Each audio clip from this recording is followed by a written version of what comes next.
यह है past perfect continuous tense. क्या है? यह है पास्ट परफेक्ट कंटिन्यूअस टेंस। जो हिंदी का वाक्य दिख रहा है, सीता सुबह से पढ़ रही है, तो यह पास्ट परफेक्ट कंटिन्यूअस टेंस का हिंदी है। इसको हमको इंग्लिश में बदलना है। तो कैसे बदलेंगे, आइए इसको हम देखते हैं। इसका हिंदी हो जाएगा पास्ट परफेक्ट कंटिन्यूअस टेंस का हो जाएगा पूर्ण निरंतर भूतकाल। पूर्ण निरंतर भूतकाल। ऐसे वाक्यों के अंत में रहा था, रही थी, रहे थे इत्यादि शब्द आते हैं। इसको अंग्रेजी में बनाते समय सबसे पहले सब्जेक्ट लिखते हैं, उसके पश्चात सभी सब्जेक्ट के साथ हैड बीन इस्तेमाल करते हैं। उसके पश्चात क्रिया की पहली अवस्था में ING जोड़ने के बाद ऑब्जेक्ट्स लगाते हैं। फिर पॉइंट ऑफ टाइम मतलब निश्चित समय के लिए सिंस, और पीरियड ऑफ टाइम अनिश्चित समय के लिए हम फार लगा करके अदर मतलब अदर सब्जेक्ट हो तो लगा करके बनाते हैं, और लास्ट में फुल स्टॉप लगाते हैं। यह क्या हो जाएगा? स्ट्रक्चर हो जाएगा इसको बनाने के लिए। तो इसको हम कैसे बनाएंगे? सबसे पहले देखिए, Sita had been cooking since morning. Sita has been cooking since morning. यहाँ देखिए सीता हमारा क्या है? ये सब्जेक्ट है, ठीक। ये हमारा क्या है? Had been. इसको हम हेल्पिंग वर्ब कहते हैं, या डायरेक्ट हैड बीन भी लिख सकते हैं यहाँ पे, जैसे कि लिखा गया है स्ट्रक्चर में, ठीक। ये हमारा क्या है? वर्ब है, ठीक। कुक मीन्स बनाना। इसमें क्रिया की प्रथम अवस्था में ING लगाया गया है, जो यहाँ पे ये शो कर रहा है, ठीक। ऑब्जेक्ट इसमें दिया नहीं गया है, ऑब्जेक्ट नहीं है इसमें। उसके बाद सिंस, समय दर्शाने के लिए यहाँ पे सिंस या फार है। चूँकि समय निश्चित है, सुबह की बात किया गया है, तो यहाँ पे सिंस लगेगा, और सिंस निश्चित टाइम है, सिंस मॉर्निंग हो गया। यहीं पे रहता 2 घंटे से, ठीक। या तो फार लगाया जाता, अनिश्चित समय रहता तो यहाँ पे फार लगाया जाता, लेकिन समय क्या है? निश्चित है, इसलिए यहाँ पे सिंस लगाया गया है। यहाँ पे देखिए दूसरा दिया गया है, नलिनी सुबह से क्यों रो रही थी। नलिनी सुबह से क्यों रो रही थी, तो यह किसका है?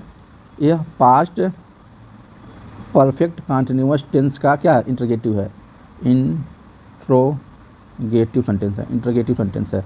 ये पास्ट, पी से परफेक्ट, सी से कंटिन्यूअस, टी से टेंस। यह पास्ट परफेक्ट टेंस का क्या है? कंटिन्यूअस टेंस है। तो इस क्वेश्चन वर्ड प्रयोग करते हैं। उसके पश्चात क्या लिखेंगे? हैड लिखेंगे, जिसको हेल्पिंग वर्ब कहते हैं। उसके पश्चात हम क्या लिखते हैं? सब्जेक्ट लिखते हैं। उसके पश्चात यहाँ पे बीन लगाते हैं। उसके पश्चात क्रिया की पहली अवस्था में ING लगाते हैं। उसके बाद ऑब्जेक्ट लगाते हैं। उसके पश्चात निश्चित या अनिश्चित के लिए सिंस या फार का इस्तेमाल करते हैं। उसके पश्चात यदि वाक्य में दूसरा ऑब्जेक्ट दिया गया हो तो लास्ट में लगा देते हैं। लास्ट में क्या करते हैं? फुल स्टॉप लगाते हैं। लेकिन यह इंटरोगेटिव सेंटेंस है, क्यों की वजह से? तो क्वेश्चन मार्क लास्ट में लगाएंगे। ये हमारा क्या हो गया? ये इसका स्ट्रक्चर हो गया, ठीक। ऐसे ही बनेगा वाई, ठीक। वाई, उसके पश्चात हैड यहाँ पे लिखा गया है, तो वाई हैड। उसके पश्चात सब्जेक्ट तो लिखेंगे नलिनी, नलिनी। उसके पश्चात क्या है? बीन है, तो बीन लगाएंगे, ठीक। उसके पश्चात V1 है, तो नलिनी रोना का क्या होता है? रोना का क्या होता है? वीपिंग, WEEPING, वीपिंग, ठीक। रोना का हो गया। उसके पश्चात क्या, कब से रो रही है? सुबह से, तो ये निश्चित है, तो लगाएंगे सिंस। उसके बाद मॉर्निंग, सिंस मॉर्निंग, लास्ट में क्वेश्चन मार्क, ठीक। यह हमारा बन गया क्या? नलिनी सुबह से क्यों रो रही है। ये इंटरोगेटिव सेंटेंस है। उसका यहाँ पे क्या बन गया? इंग्लिश में इसको हम ट्रांसलेट कर लिए। अब यहीं पे नकारात्मक रहता है, तो देखिए नलिनी के बाद नाट लगाएंगे, अर्थात सब्जेक्ट के बाद, यहाँ सब्जेक्ट है यहाँ पे, तो इसके बाद नाट लगाते हैं। नलिनी के बाद नाट लगाएंगे, ठीक। अब यहीं विथ whom